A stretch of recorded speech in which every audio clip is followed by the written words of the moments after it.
Salve rapaziada, tudo bom com vocês? Sejam bem-vindos a mais um vídeo de resumo de Remonster. Dessa vez iremos resumir o episódio 2. Recadinho rápido, saiu o vídeo de resumo de Solo Leveling, só que eu acho que o pessoal não recebeu, o vídeo não foi divulgado, não sei o que aconteceu. Confere aí no canal se você curte os resumos de Solo Leveling. Sem mais enrolas, deixa o like e bora pro vídeo. O episódio 2 já começa meio mórbido, porque o Goburo acorda o velho Goblin com uma notícia meio ruim.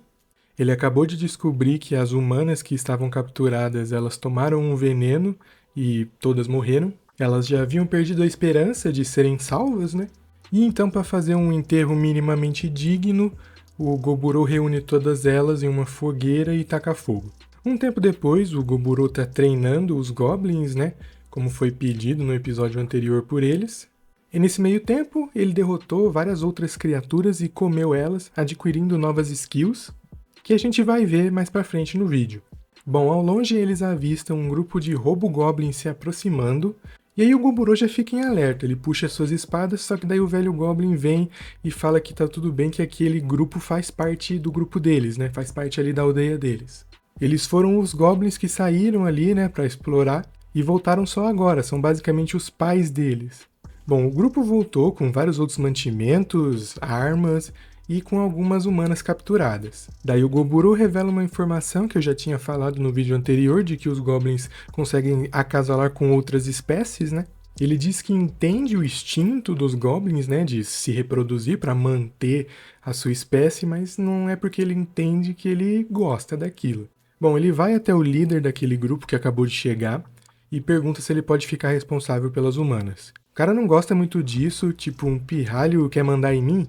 Bom, daí o grupo do Goburo já fica em alerta, e o grupo do cara também, como se todo mundo ali estivesse preparado para brigar. Só que daí outras duas Goblins aparecem e falam para os dois se acalmarem ali, que elas não querem se envolver numa briga. Bom, o nome delas é Robusato e Robusei. Essa última que eu falei, ela é uma maga, o que é algo meio que raro ali entre os Goblins. Com isso, uma delas sugere um duelo entre os dois líderes dos dois grupos, para que assim seja decidido um líder supremo ali, para que ele, né, comande todos os Goblins da aldeia. Os dois concordam e eles começam a briga. Bom, eles estabelecem que vai ser uma briga mano a mano, sem uso de armas.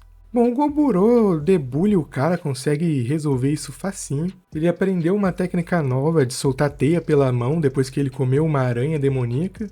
Bom, com isso ele se tornou o líder oficial da aldeia.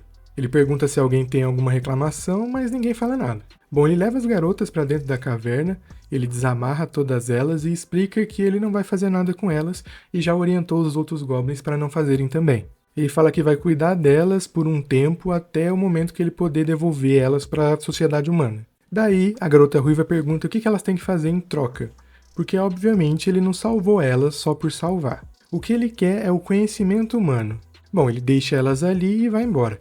No outro dia, quando ele retorna, ele traz um café da manhã para elas e começa a explicar que os humanos eles não evoluem como os Goblins, mas eles podem aprender diversas habilidades em diversas áreas. Então, por exemplo, a menina de cabelos marrons, ela é uma ferreira, ou seja, ela sabe mexer com tudo que envolve ali a ferraria.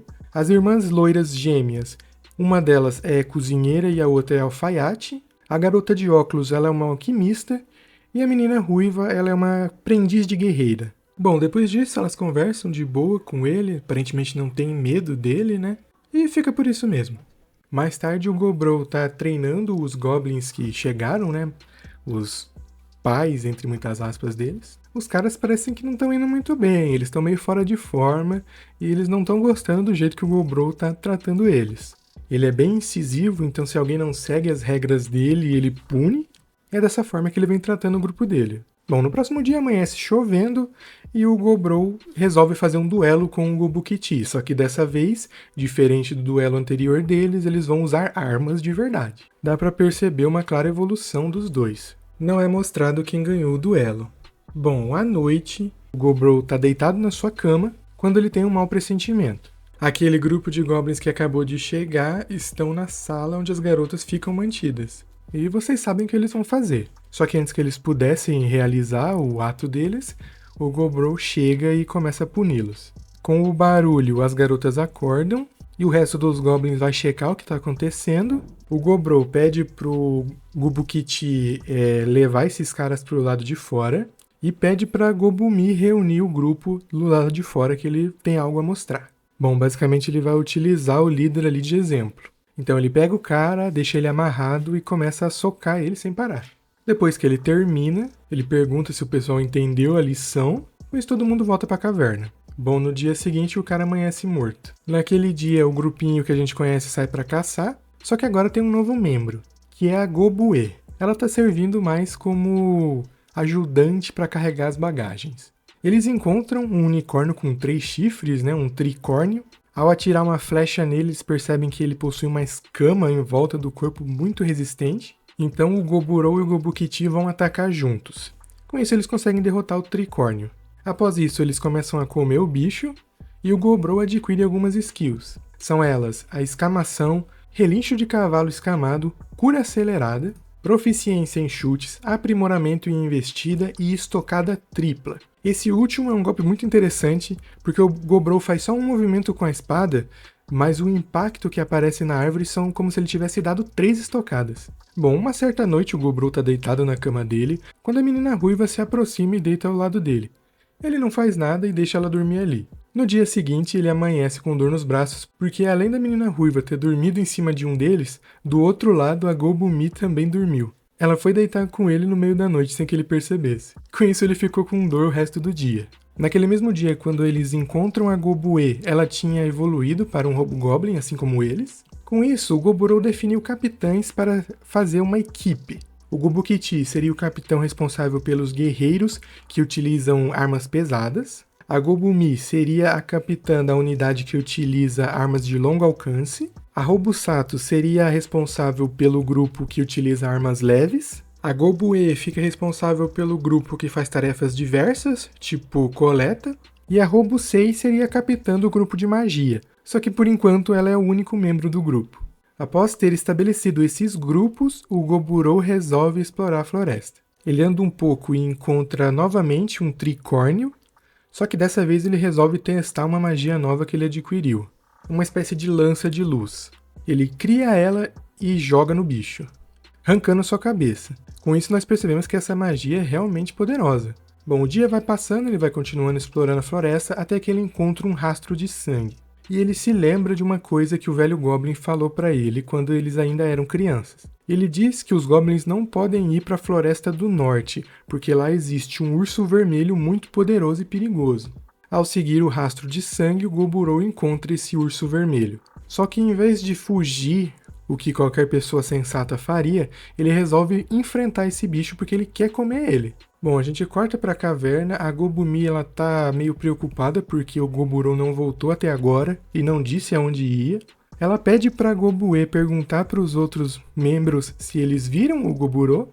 Ela faz isso e diz que ninguém viu ele. Voltando pra luta do Goburou contra o urso, ele utiliza novamente aquela magia que abateu o tricórnio, só que esse urso é bem mais esperto, ele utiliza a pata direita dele para se defender da magia. Com isso ele acaba perdendo a pata. Mas ele parece não ter ligado muito para isso não, porque ele vai para cima do Goburou e com a outra pata ele quase o acerta.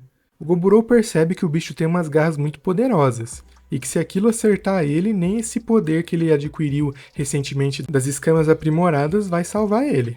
Ao desviar do golpe, o Goburou já vai de novo para cima do bicho. Ele pula e acerta a cabeça dele com o machado. Só que o bicho é muito resistente e o machado mal penetra ele. O urso dá uma patada no Goburou, só que ele consegue desviar. O Goburou tenta imobilizar o bicho com a sua teia de aranha, só que ele é muito forte e consegue se soltar. Com isso, o bicho prepara uma magia de fogo e cospe ela, pegando uma área enorme. O Goburou conseguiu se proteger desse golpe, mas ele sofreu algumas queimaduras. Porém, com a habilidade dele de cura aprimorada, ele consegue se curar rapidamente. Depois disso, o Goburou tem um plano em mente. Ele vai até o bicho e utiliza uma magia de água ao seu redor. O Goburou tem a ideia de enfiar a espada na boca do bicho, já que ele não conseguia penetrar pelo lado de fora, ele vai tentar penetrar pelo lado de dentro. O urso prepara novamente para cuspir nele, só que o Goburou vai para cima sem medo. O bicho cospe nele, só que a magia de água que ele se envolveu está protegendo e ele vai chegando cada vez mais perto. O Goburou consegue enfiar a espada dele na boca do urso. Achando que conseguiu vencê-lo, ele abaixa a guarda. Só que o urso ainda não desistiu e ele ataca o Goburou acertando com uma patada. O Goburou sai voando, só que antes de se chocar contra uma rocha, ele utiliza uma magia que forma uma espécie de slime nas costas dele, amortecendo o impacto. Nesse momento, a floresta já está em chamas e os dois continuam a luta deles. O Goburou vai para cima do bicho com o seu machado e só dá para ver o braço dele voando. Com isso, a luta pula para o outro dia e nós vemos que o Goburou conseguiu derrotar o urso. Só que infelizmente ele foi acertado também, tendo seu peito perfurado. Enquanto ele está ali agonizando, ele pega a pata do urso e começa a comer, adquirindo a skill de dano pesado e força avassaladora. Depois disso, ele acaba desmaiando. Aquele sisteminha que tem na cabeça dele diz que ele conseguiu novamente os requisitos para evoluir. Dessa vez, ele iria evoluir para um ogro. E o sistema pergunta se ele quer evoluir, e ele fala que sim. Com isso, o episódio termina. Porém, ainda tem as cenas pós-créditos. No dia seguinte, o Goburou já acorda cheio de fome e pega a cabeça do urso para comer, adquirindo assim a skill de Urro do Senhor das Montanhas, Olhar de Brilho Ameaçador e Tolerância Total. Depois disso, ele pensa em pegar a pele do urso para fazer alguma roupa maneira, uma armadura, sei lá. Só que quando ele pega a faca, ele vê que ela tá muito pequena. Na verdade, não é a faca que ficou menor, mas sim ele que cresceu.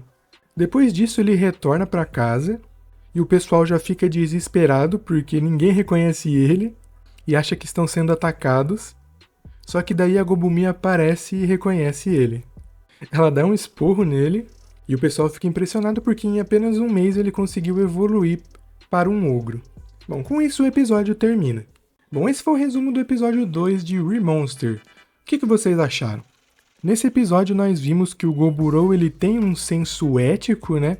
Vindo da sua vida passada, então ele não concorda com esse negócio de pegar humanas para acasalar. Nós vemos também que ele tem um método bem rígido, né, de liderar.